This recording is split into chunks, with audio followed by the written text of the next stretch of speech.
السلام عليكم ورحمة الله تعالى وبركاته.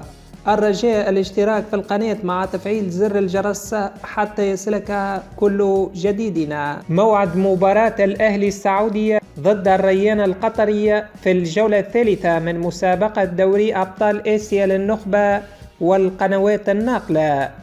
يستقبل فريق الريان القطري نظيره فريق الأهلي السعودي على أرضية ملعب استاد أحمد بن علي ضمن مباراة الجولة الثالثة من مسابقة دوري أبطال آسيا للنخبة، وذلك يوم الاثنين المقبل الموافق لل21 من أكتوبر 2024 في تمام الساعة 9 مساء بتوقيت السعودية وقطر والعراق وسوريا والأردن والبحرين، 10 مساء بتوقيت الإمارات وعمان.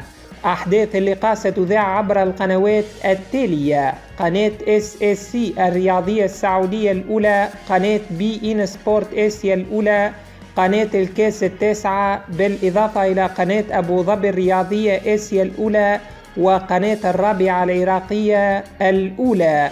ما هي توقعاتكم لنتيجة مباراة الأهلي السعودي ضد نظيره فريق الريان القطري؟ نرجو أن تتركوا ذلك في التعليقات أسفل الفيديو.